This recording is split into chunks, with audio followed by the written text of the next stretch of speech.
Esta manhã nós decidimos falar sobre o tema no mundo, mas não do mundo.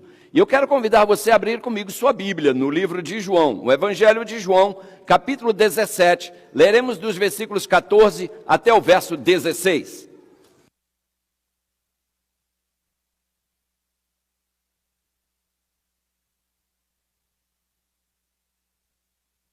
João, capítulo 17. E enquanto nós encontramos o texto, eu quero lembrar também que o meu genro, o Sam, não está conosco nessa manhã, e oremos pela sua saúde. João, capítulo 17, versículos 14 até o versículo 16. Na Bíblia que eu tenho aqui em mãos, eu leio o seguinte, e convido você a conferir se a sua diz a mesma coisa. Possivelmente, versões diferentes dirão a mesma coisa, apenas com palavras diferentes. João 14, ou 17, digo melhor, versículos 14 até o versículo 16.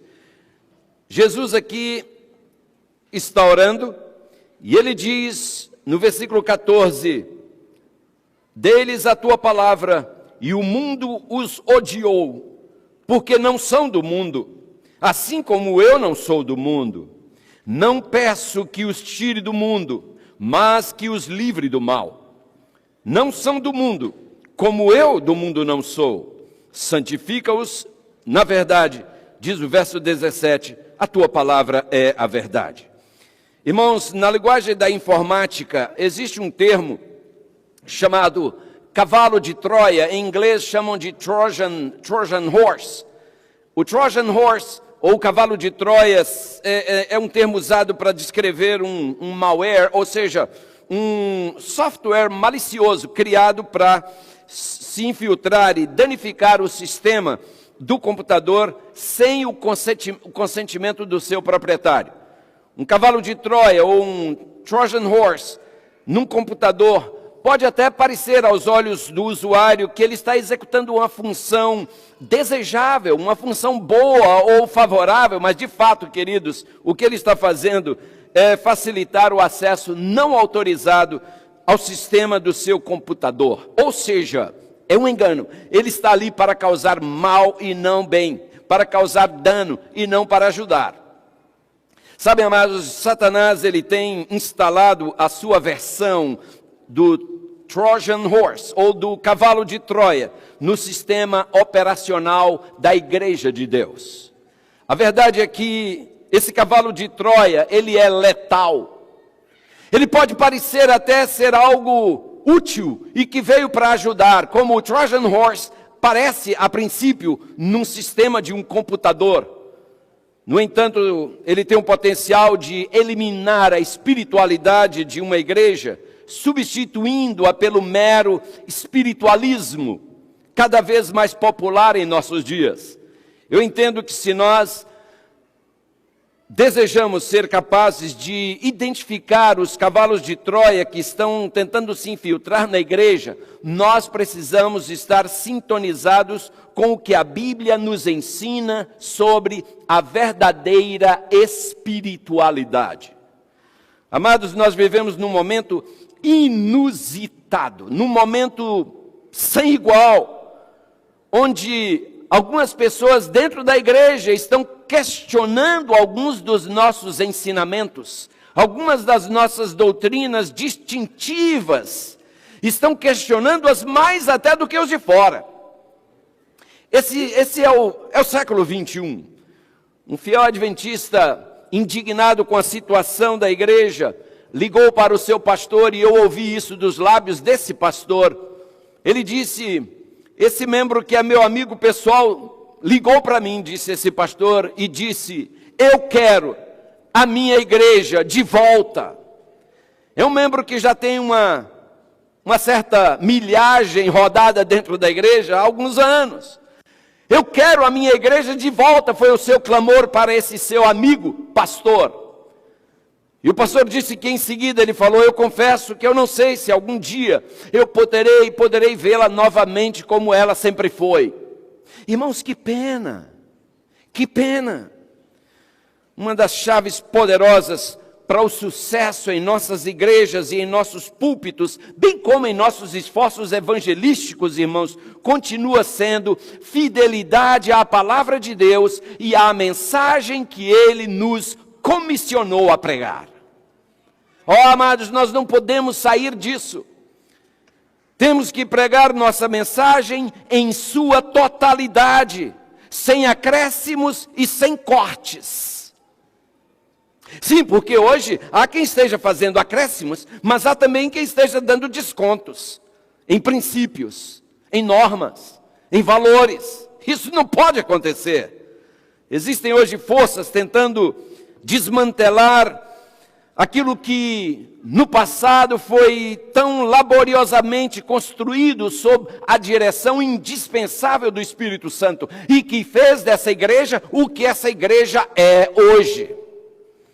Nos deparamos hoje em nossos púlpitos com algumas peças de erudição que alguns erroneamente chamam de progresso intelectual, mas que na verdade estão mais para a filosofia medieval do que qualquer outra coisa.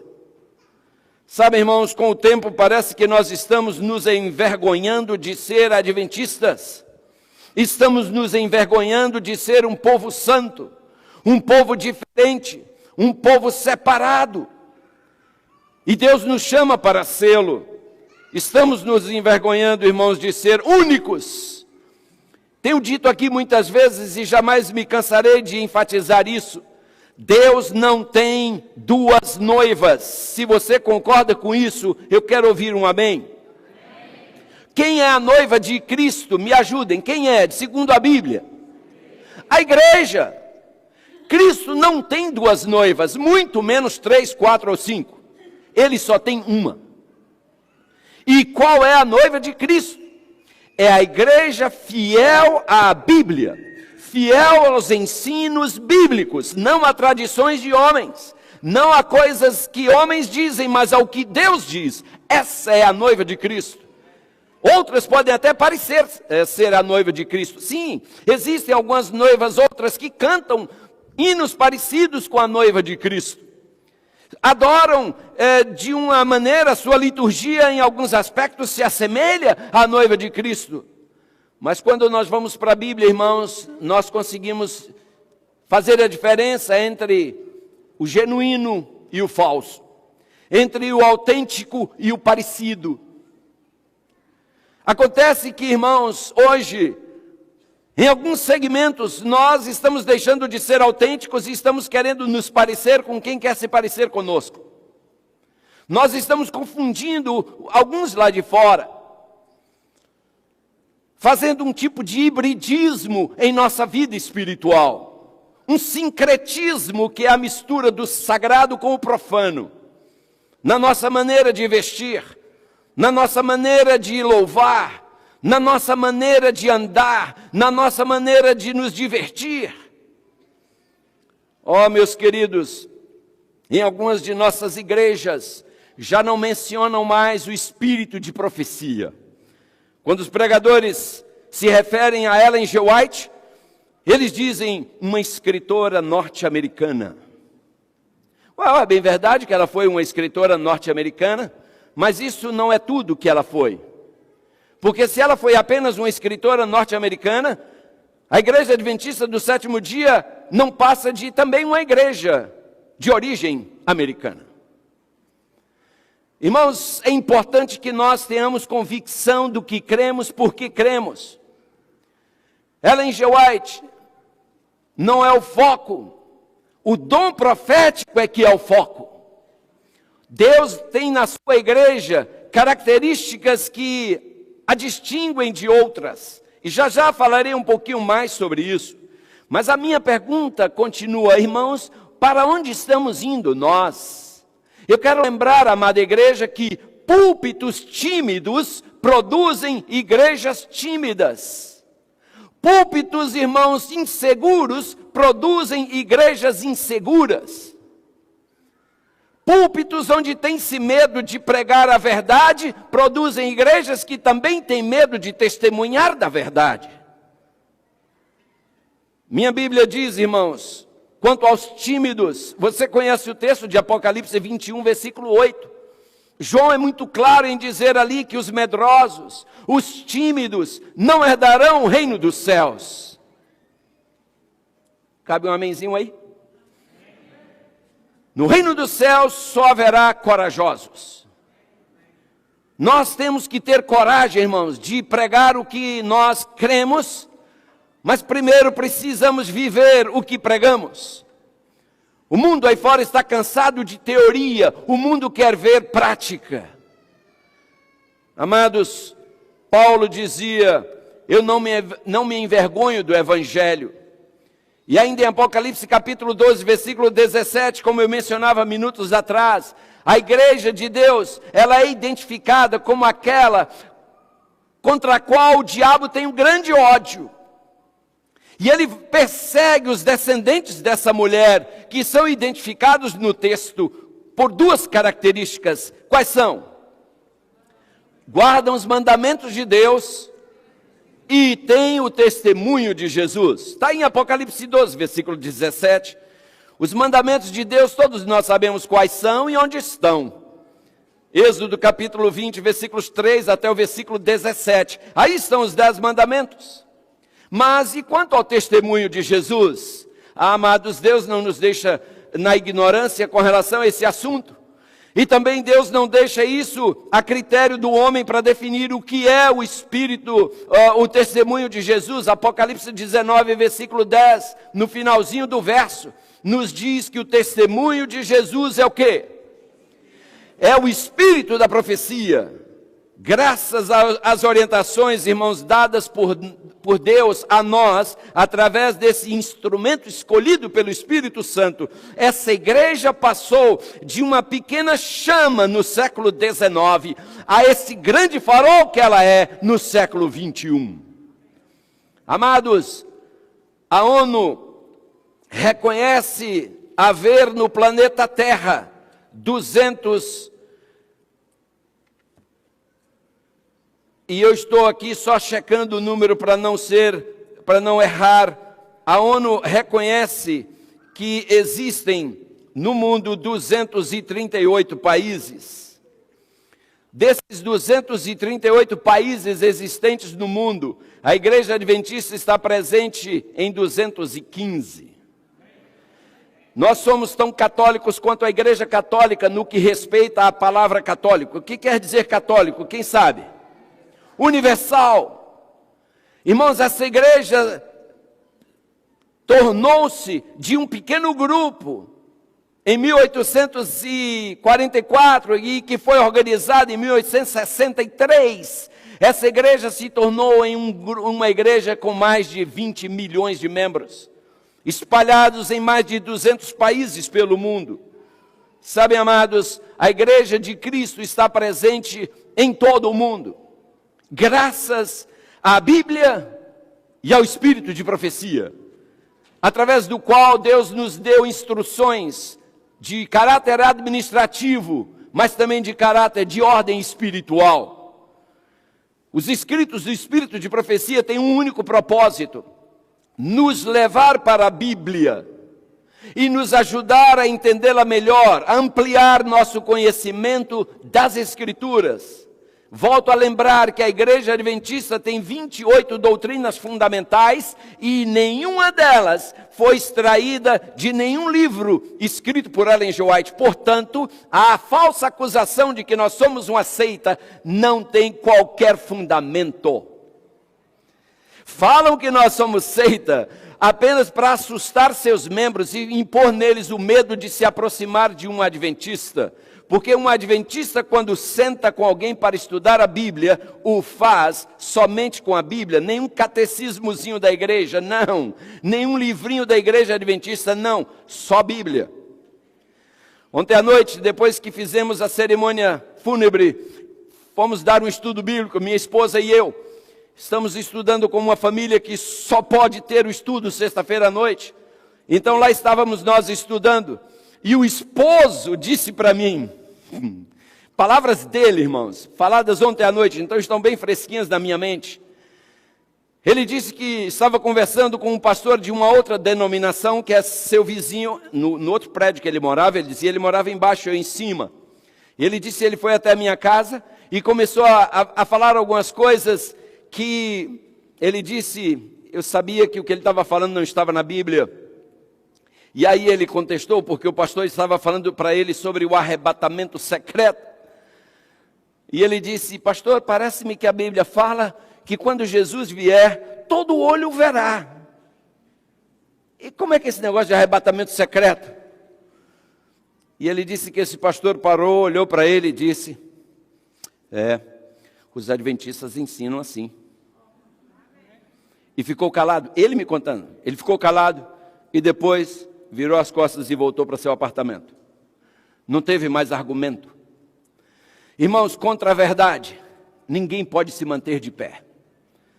E nós precisamos conhecer essa verdade, precisamos viver essa verdade. Ellen G. White, ela nos fala, queridos, dessa plataforma em cima da qual nós temos que erigir, edificar a nossa fé.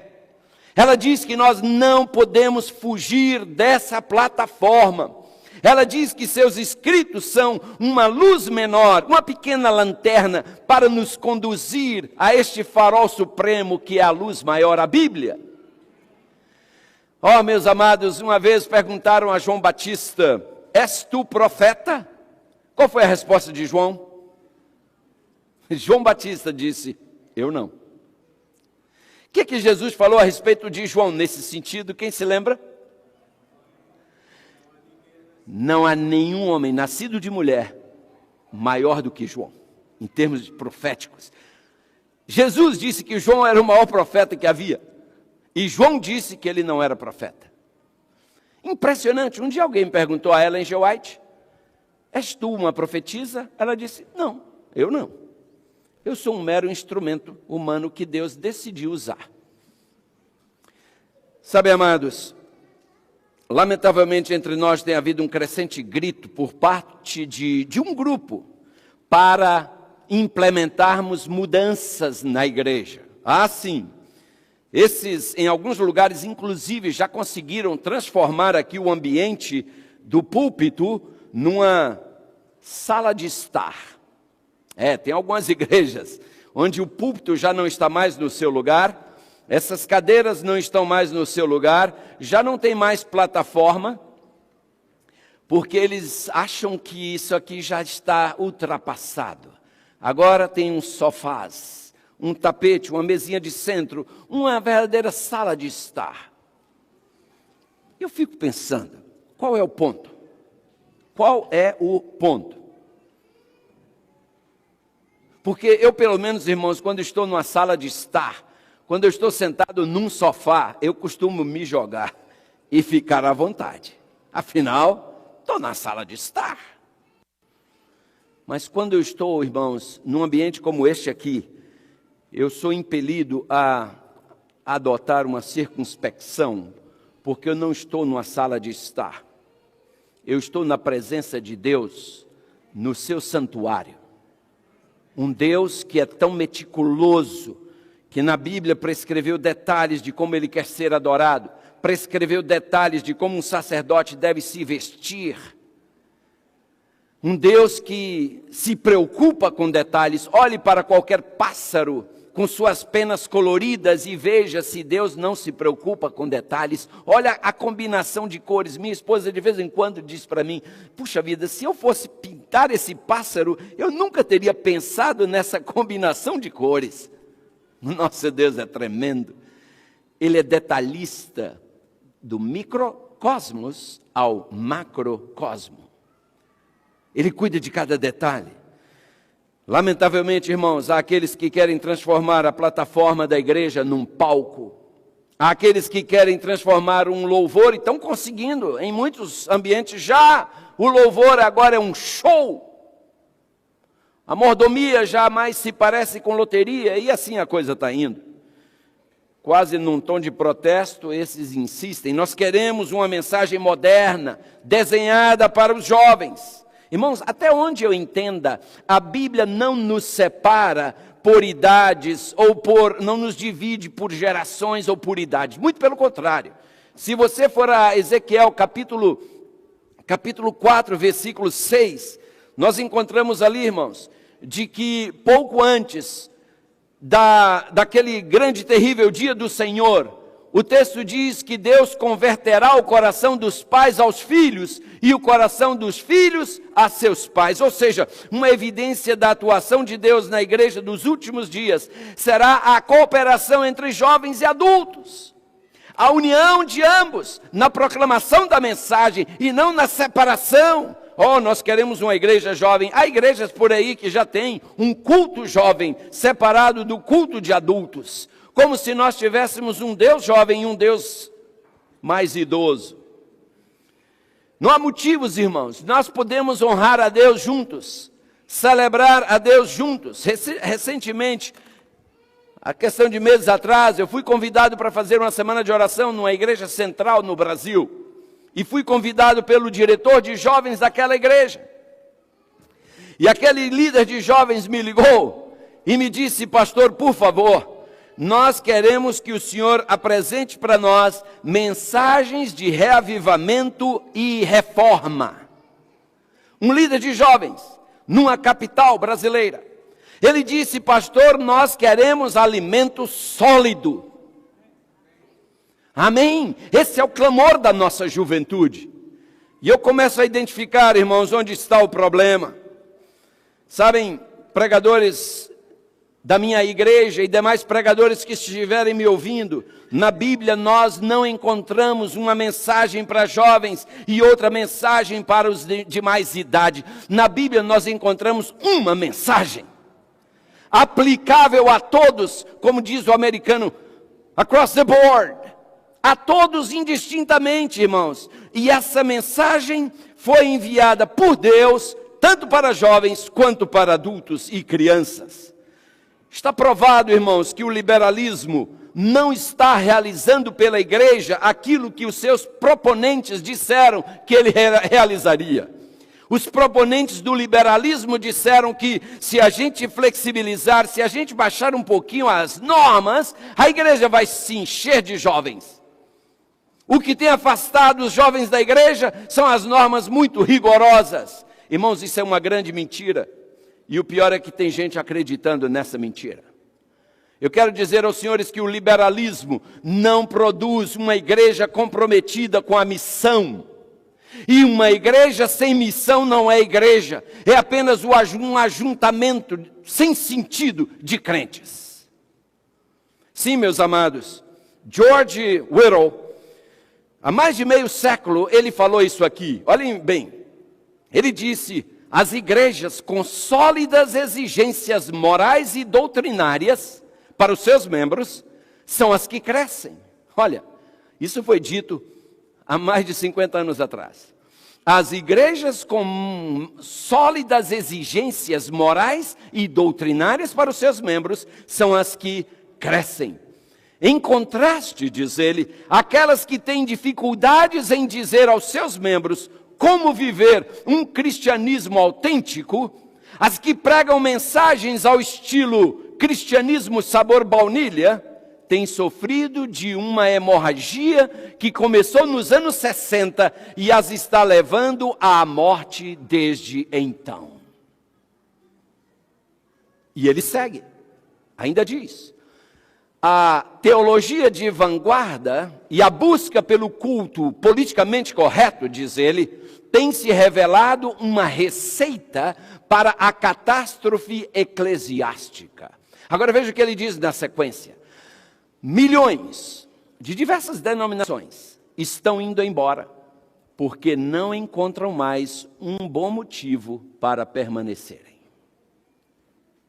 Irmãos, na Europa e agora também na América, igrejas estão se transformando em museus. Na Europa e também na América, igrejas estão sendo derrubadas para em seu lugar construir prédios. Em Boston, várias igrejas tombadas pelo patrimônio histórico da cidade de Boston, portanto não podem ser demolidas, foram modificadas por dentro e hoje são condomínios. Por fora você olha, é uma igreja, uma catedral lindíssima, mas quando você entra, é um condomínio, lá dentro estão apartamentos. Eu já contei aqui quando eu estive na cidade de Dublin, na Irlanda, fazendo uma semana de oração. Fui convidado a visitar uma igreja, um sábado à noite, e eu fui. E quando chegamos lá à distância, a pessoa que me levava me dizia, está vendo aquela igreja? Linda igreja, uma tremenda catedral com uma torre alta. E eu disse, de fato, toda de pedra, bem sólido o edifício. Ele disse, nós iremos lá. E quando chegamos, irmãos, lá, de igreja só tinha o templo, ou só o edifício, porque era agora um bar, restaurante e clube. E lá na frente da igreja está bar, restaurant and club, church. Irmãos, eu fico imaginando, olha, eu confesso, irmãos, se eu fosse Deus, eu dava um tapa, pelo menos, em quem teve aquela ideia. Oh, brother! E lá eu pude ver pelas janelas, saindo fumaça de cigarro, povo lá dentro bebendo, e eu pensando, gente, isso aí é um lugar onde Deus foi adorado. Esse é o mundo no qual estamos vivendo, e nós temos isso escrito aí, irmãos. Essas mudanças que estão buscando, irmãos, estão simplesmente sucateando a igreja cristã. Dentro do catolicismo se vê isso, dentro do metodismo se vê isso, dentro do sistema episcopal, batista, por onde você for, e agora o diabo tenta se infiltrar em nosso meio, mas aqui não, irmãos, aqui não. Irmãos, eles não têm além da Bíblia, eles não têm nada mais para guiá-los. Nós, além da Bíblia, que nós nem precisaríamos de nada mais além da Bíblia, mas nós temos o espírito de profecia, que não fala nada que não esteja apoiado pela Bíblia. Então nós temos essa outra expansão, por que não utilizarmos isso, irmãos, a fim de combatermos o inimigo? Jovens e idosos, todos nós precisamos de disciplina, da admoestação, da correção, oferecidas pela palavra de Deus. Irmãos, quando os membros entendem que podem fazer o que querem, a igreja perdeu o seu valor, a religião perdeu o seu sentido, e o cristianismo perdeu o seu poder. Isso é o que acontece quando cada um acha que pode fazer o que quer. Em sua proposta de modernizar a igreja, Satanás tem buscado humanizar a Deus e divinizar o ser humano. Sim, é isso mesmo. Em muitas igrejas, a liturgia não está mais voltada para Deus, está voltada para o público, para o auditório. O importante não é mais o que Deus pede, o importante agora é o que o membro deseja. A advertência de Paulo a nós, irmãos, em em Colossenses, capítulo 2, versículo 8. Paulo diz, cuidado que ninguém vos venha a enredar com a sua filosofia e vãs sutilezas, conforme a tradição dos homens, conforme os rudimentos do mundo e não segundo Cristo. Não nos esqueçamos de que Deus, irmãos, Ele mesmo diz lá em Malaquias 3, 6, assim também como lá em Hebreus 13, versículo 8, Ele nos assegura, eu sou o Senhor, eu não mudo, eu sou o mesmo ontem, hoje e eternamente. Nós estamos tratando Deus como se Ele fosse um Deus descartável, um Deus confuso, um Deus que hoje diz uma coisa, amanhã diz outra, mas esse não é o Deus que eu conheço, não é o Deus que eu sirvo. Muitos crentes inseguros em sua fé, e mesmo alguns pregadores, irmãos, temem confrontar as pessoas com a verdade bíblica e perdê-las. Mas eu nunca vi isso acontecer. Até porque, irmãos, se assim fosse, João Batista não teria tido êxito no seu ministério. Aqueles que pensam assim, esqueceram de avisar isso para João Batista, porque João Batista chegou a chamar alguns de quê? Quem se lembra? Raça de víboras. O próprio Cristo, com todo amor, mas chegou a chamar alguns de sepulcros caiados, hipócritas. Ah, meus amados, muitas vezes essa palavra tem que penetrar fundo. E eu não estou aqui advogando, defendendo a agressão verbal a quem quer que seja. Eu estou falando, irmãos, da pregação da verdade. Contato, claro. Com amor, claro, mas também com coragem e com firmeza. Sem acréscimos e sem cortes. Em São João 6,66 nós lemos. Jesus fez ali naquele contexto um sermão, irmãos. Ele estava pregando e após aquele sermão, a Bíblia diz no versículo 66 de João, capítulo 6, a Bíblia diz que, quando ele terminou aquele sermão, diz ali, desde então, muitos dos seus discípulos fizeram o quê? Tornaram para trás e já não mais andavam com ele. Sabem por quê, irmãos? Porque a chapa é quente. Porque seguir a Cristo exige apertar o cinto. Jesus nos manda tomar a cruz. Jesus nos manda negar a nós mesmos e segui-lo. Poucos querem fazer isso, irmãos. Todos querem ir para os céus, mas querem ir à sua maneira. E o pior é que muitas igrejas pavimentam esse caminho para esses, dizendo que Deus é amor, nós estamos debaixo da graça. Queridos, essa pregação de graça vai gerar muita desgraça.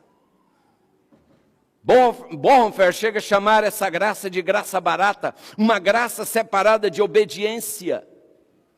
Essa não é a graça que Deus nos oferece.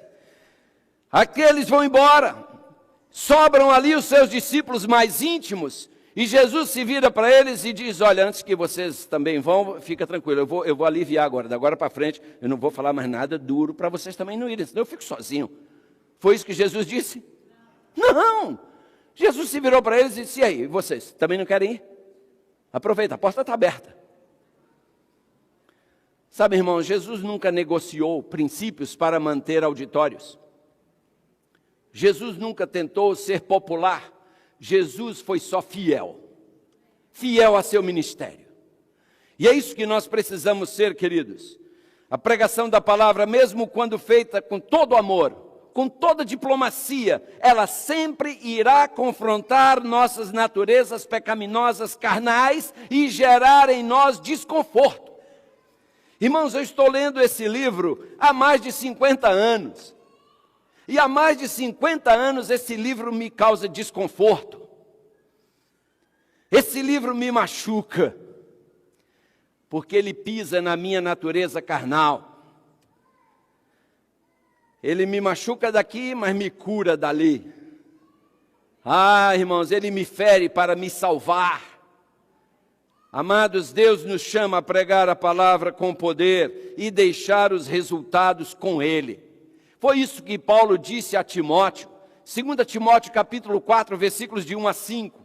Paulo ali diz a Timóteo, e você pode abrir comigo sua Bíblia e ver. Paulo diz, Timóteo, eu te conjuro diante de Deus e do Senhor Jesus Cristo, que há de julgar vivos e mortos, na sua vinda e no seu reino. Eu te conjuro, Timóteo, a que pregues a palavra, instes a tempo e fora de tempo, redarguas, repreendas, exortes com toda longanimidade e doutrina, porque virá um tempo em que não sofrerão a sã doutrina. Irmãos, esse tempo chegou. Muitos não querem ouvir a sã doutrina. Eles querem ouvir um negócio mais ou menos, sabe, um açucarado aí, um diluído em água, alguma coisa que não mexa na minha zona de conforto. E já está profetizado, Paulo disse, haverá um tempo, virá um tempo em que muitos não sofrerão a sã doutrina, mas, tendo comichão nos ouvidos, amontoarão para si doutores conforme as suas próprias concupiscências e desviarão os ouvidos da verdade, voltando a fábulas. Agora ele diz para Timóteo, mas tu, sê sóbrio em tudo, sofre as aflições, faze a obra de um evangelista, cumpre o teu ministério. Ó, queridos, que admoestação dada a um pastor novo, que estava começando o seu ministério, que era o pastor Timóteo. Irmãos, sabem, alguns aspectos de nossas crenças têm estado meio empoeirados pelo desuso. Alguns aspectos das nossas crenças que ninguém mais fala nelas. Uma delas tem a ver com estilo de vida ou conduta cristã. Irmãos, essa é a nossa doutrina fundamental número 22. Dificilmente você irá a uma igreja onde alguém esteja no púlpito pregando sobre joias, adornos, pinturas e vestimentas. Ninguém mais toca nisso. Sabe por quê? Porque isso gera desconforto, isso gera da parte de alguns uma resposta de irritação.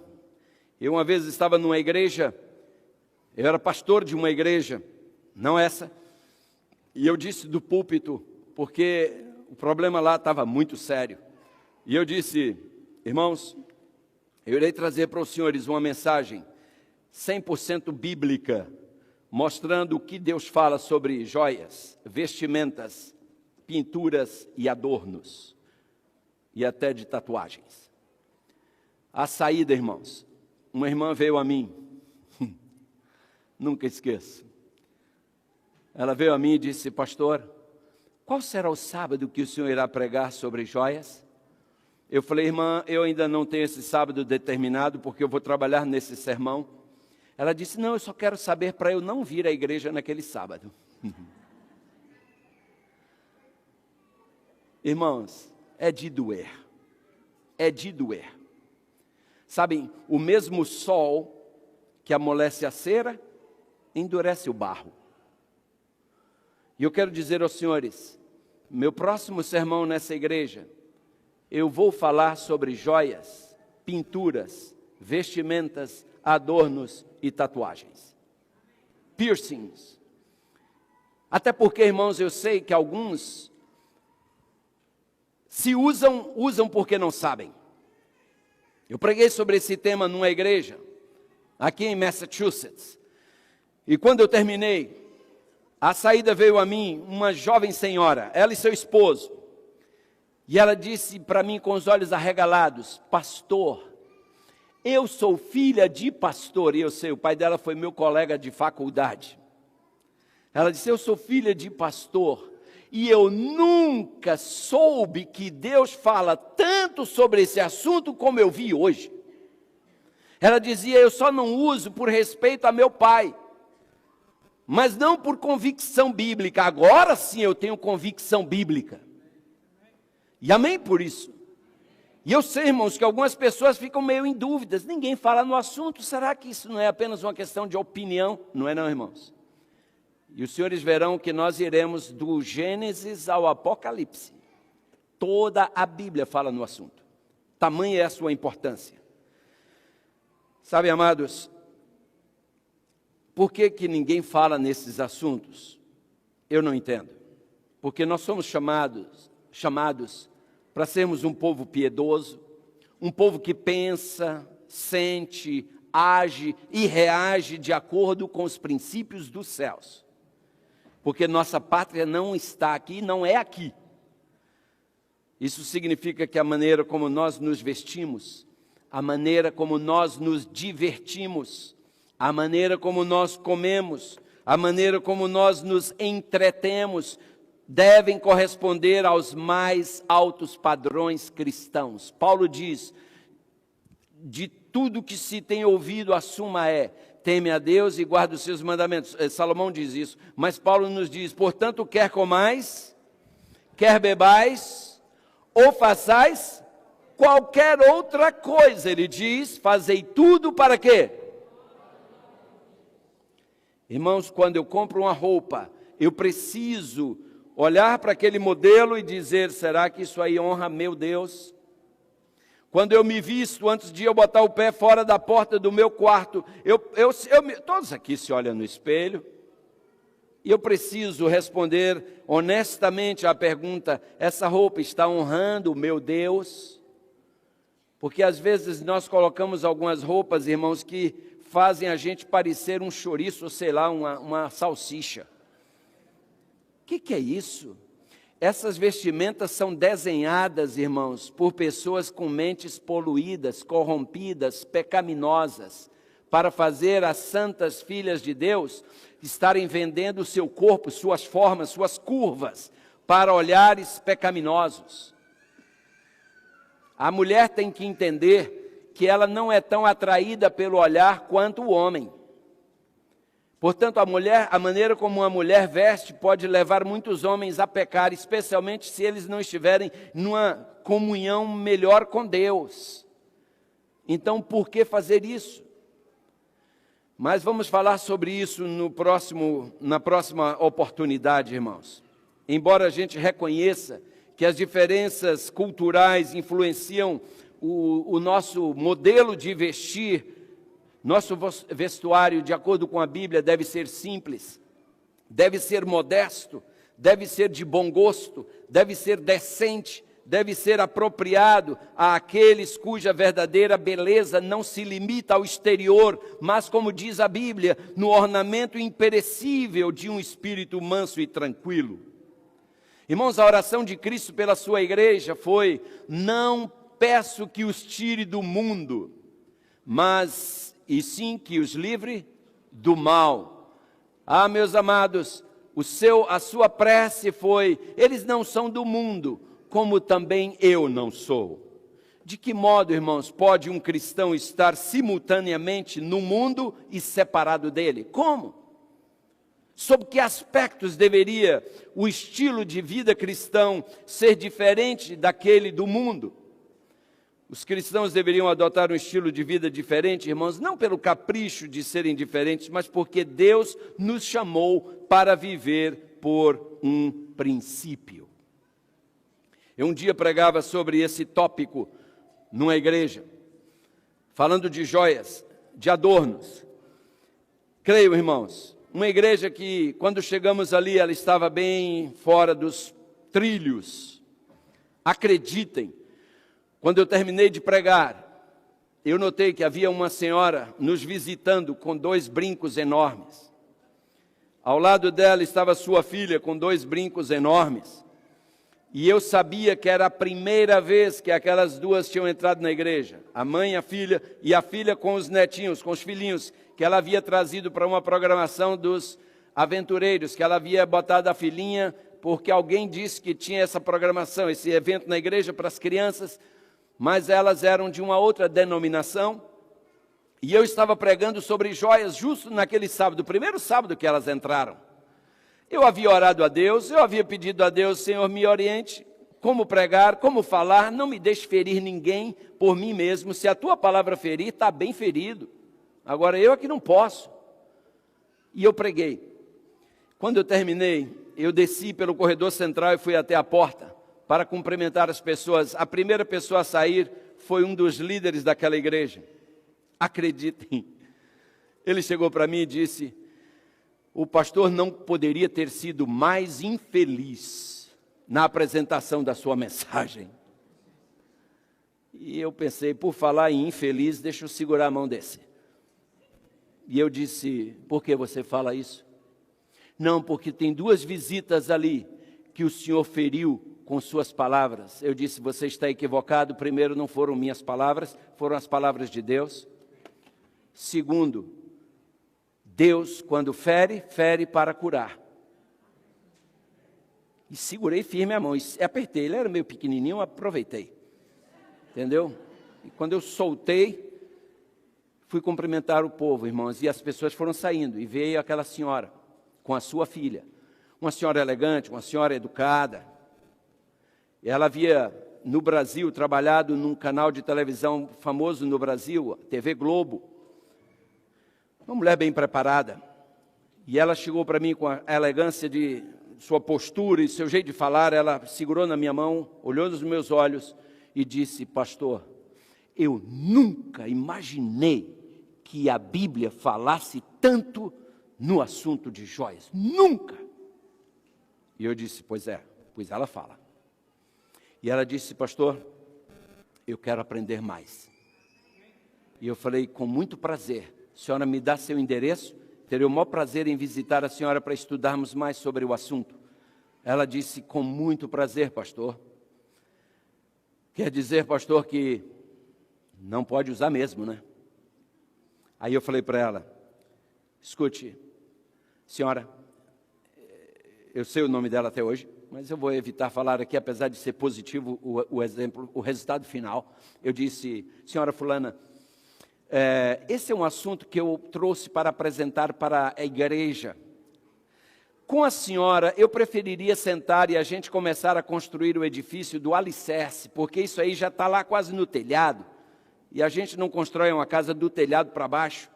Então, se a senhora não se importa, vamos conversar, começando pelo alicerce, e aí eu vou chegar a tratar desse assunto com a senhora no momento. Ela disse, não.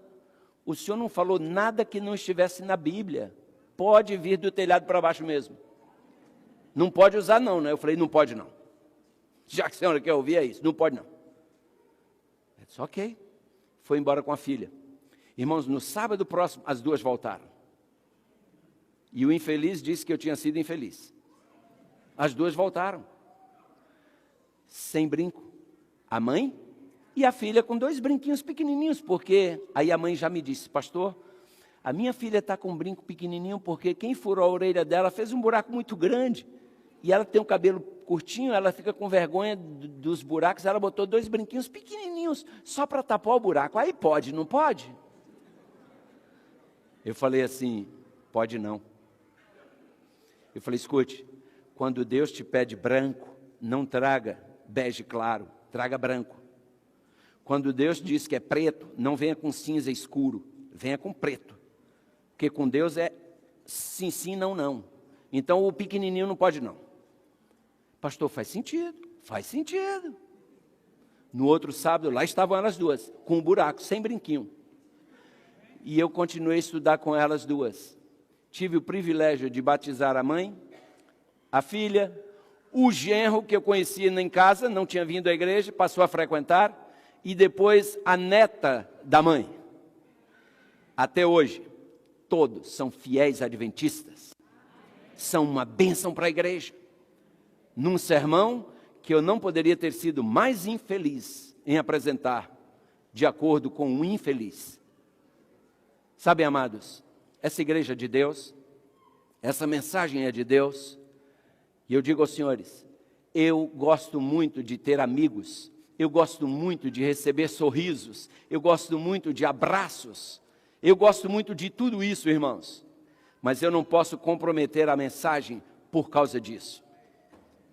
Eu estarei sendo sempre fiel ao que Deus me manda pregar, até o último dia que eu tiver o privilégio de estar de pé, respirando e pregando. Que Deus abençoe a nossa igreja. Que Deus nos ajude a ser cada dia mais semelhantes a Jesus. Eu, irmãos, e a minha casa serviremos ao Senhor. E eu quero dizer aos senhores que quando eu digo a minha casa, não me limito à minha residência e minha família íntima. Essa é minha casa. Vocês são meus irmãos, vocês são minha família. E nós serviremos ao Senhor. Que Deus nos abençoe.